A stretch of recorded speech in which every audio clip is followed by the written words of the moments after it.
முன்னணி market எக்ஸ்பர்ட்ஸுடன் enrich money investor awareness conclave April 25. டிக்கெட்டை இன்றே புக் செய்யுங்கள். கோவையில் அதிமுக பொதுச் செயலர் எடப்பாடி கே பழனிசாமி தேர்தல் பரப்புரையில் ஈடுபட்டு வருகிறார். பார்க்கலாம். பின் விளைவு என்ன என்பதை இப்பொழுதே சிந்தித்துக் கொள்ளுங்கள். கரூர்ல ஏன் உண்மையான இருந்தா கரூர் நிற்க வேண்டியதானே? இப்ப நான் எடப்பாடி நிற்கிறேன், சக தொண்டாமுத்தூர் நிற்கிறார், நம்ம இப்ப அவர் தொகுதி நிற்கிறாங்க. நீ ஏன் தொகுதி மாறி நிற்கிற? அங்க மக்கள் நிராகரிச்சுட்டாங்க, அதனால அங்க வேலை இல்லை. நான் எடப்பாடியில 11வது முறை நிற்கிறேன், 11வது முறை நிற்கிறேன். என்ன என்னுடைய மக்களுக்கு இன்னும் நான் போய் ஓட்டு கூட கேட்கல. நான் இன்னும் தொகுதிக்குள்ளேயே போகல. அப்படி தொகுதிக்குள்ளேயே போகாம கூட என்னுடைய மக்கள் என்னை நேசிக்கிறாங்க. குடும்பத்தில் ஒருவராக என்னை பார்க்கின்றார். மக்களோடு மக்களாக வாழ்ந்து கொண்டிருக்கின்றேன். அவருடைய எண்ணத்தை நான் செயல்படுத்தினேன்.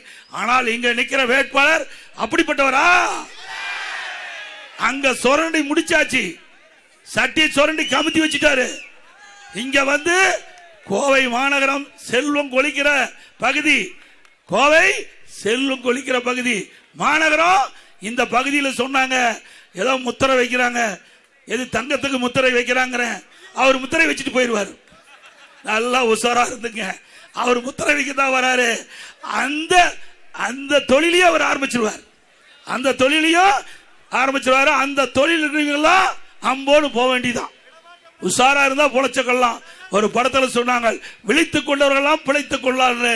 இந்த தெற்கு தொகுதி சட்டமன்ற தொகுதியில் விழித்துக் கொண்டால் நீங்கள் பிழைத்துக் கொள்வீர்கள், அவ்வளவுதான். அப்புறம் சட்டமன்றத்தில் இங்கதான் இல்ல, சட்டமன்றத்தில் என்னென்னலாம் பேசுறாரு தெரியுமா? இதே செந்தில் பாலாஜி திரு கருணாநிதி பத்தி என்னென்னலாம் பேசினாரு, கடுமையா பேசினாரு, கடுமையா பேசினாரு. சட்டமன்றத்தில் பதிவு நீக்க முடியாது. அதே திரு ஸ்டாலின் பேசினாரு. அவர் டிரான்ஸ்போர்ட் மினிஸ்டர் இருக்கும்போது, இங்க நிக்கிற வேட்பாளர் டிரான்ஸ்போர்ட் மினிஸ்டர் அண்ணா திமுக இருக்கும்போது, இந்த டிக்கெட் அடிக்கிற மிஷின் இருக்கு பாத்தியா, அதுல ஊழல் பண்ணான்னு பேசினாரு. இப்படி எல்லாம் பேசிவிட்டு புனித நீராடி தூய்மையானவரா நிக்கிற மாதிரி அடையாளத்தை காட்டுறார். நல்லா பாத்துங்க, 5 கட்சி அமாவாசை. அவர் போகாத கட்சியே கிடையாது. 5 கட்சிக்கு போனதுல மட்டும் ஒரே 5 ஆண்டுல 2 சின்னத்துல நிறுத்தின பெருமை இங்க இருக்கிற வேட்பாளர்கள். முதல் அண்ணா திமுக நின்று ஜெயிச்சாரு, பிறகு அண்ணா திமுக இருந்து வெளியே நீக்கிட்டோம், போய் திமுக நின்று ஜெயிக்கிறார். அங்க பூரா வாரி விட்டார். இதே மாதிரி அதை செய்வோம் இதை செய்வேன். என்னுடைய கரூர் சட்டமன்ற தொகுதியில் தேனாரும் பாலாரும் ஓடும் எல்லாம் மக்கள் நம்பினாங்க, ஓட்டா குத்துனாங்க. நாமும் போட்டு இங்க வந்துட்டார். யாரு? தெற்கு சட்டமன்ற தொகுதிக்கு வந்துட்டார். தயவு செய்து அருள் கூர்ந்து நீங்க சிந்திக்க வேண்டும். ஒரு அரக்கன் மன்னிக்க முடியுமா? அரக்கன் எப்படிப்பட்டவர் உங்களுக்கு தெரியும்? அரக்கனை விட கொடியமானவர், அரக்கனை விட கொடியமானவர். அப்படிப்பட்ட மனிதாபிமானம் இல்லாத, மனித இரக்கம் இல்லாத ஒருவர் இந்த தொகுதியில் போட்டியிடுறார்.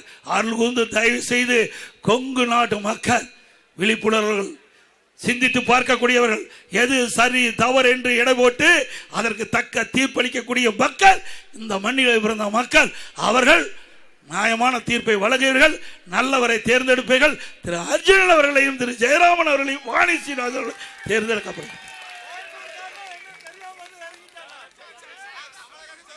இன்றைக்கு கொடுக்கறாங்களே, எவ்வளவு என்னென்னமோ கொடுக்கறாங்க. தேர்தல் விதிமுறை இப்படியே பேச முடியாது. இன்றைக்கு என்ன திராவிட முன்னேற்ற கழகம் ஆட்சி வந்த பிறகு என்னென்ன செஞ்சிருக்கிறாங்க சிந்திச்சு பாருங்க. இன்னைக்கு வரி, குடிநீர் வரி உயர்த்தியாச்சு, குப்பைக்கு வரி போட்டாங்க. போதாத காலத்துக்கு குப்பைக்கு வரி போட்ட ஒரே அரசாங்கம் இந்தியாவில் தமிழ்நாடு அரசாங்கம்.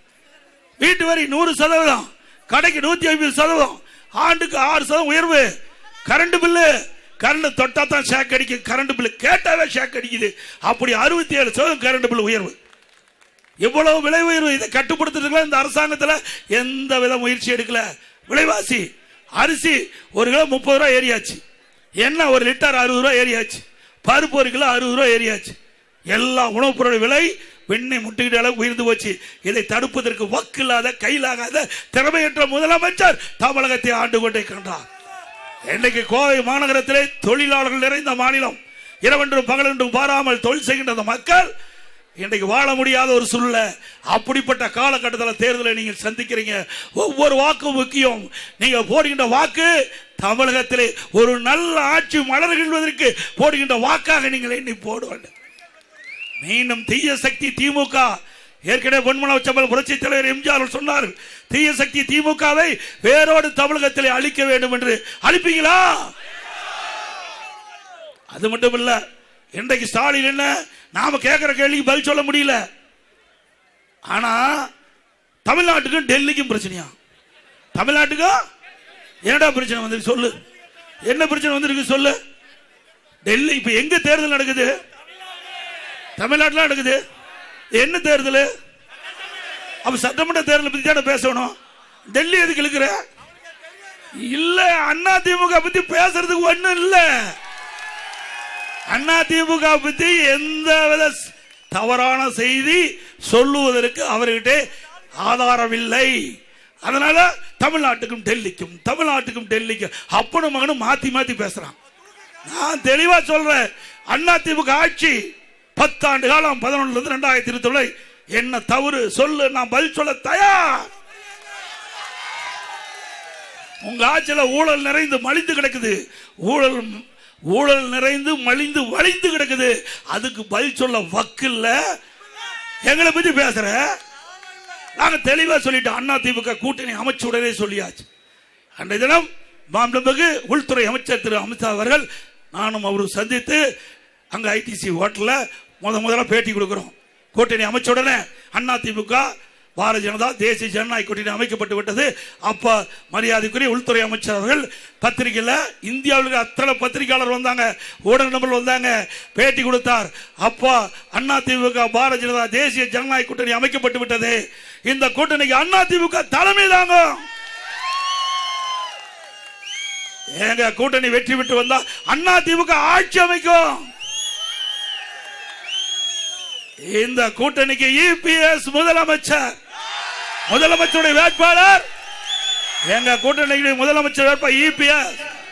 கோவையில் அதிமுக பொதுச் செயலர் எடப்பாடி கே பழனிசாமி தேர்தல் பரப்புரையில் ஈடுபட்டார். போனமுறை கரூரில் போட்டியிட்டு தற்பொழுது கோவையில் போட்டியிடும் செந்தில் பாலாஜியை கடுமையாக விமர்சித்து பேசினார். விவரங்களை பின்வரும் செய்திகளில் விரிவாக பார்க்கலாம். முன்னணி market எக்ஸ்பர்ட்ஸுடன் enrich money investor awareness conclave April 25. டிக்கெட்டை இன்றே புக் செய்யுங்கள்.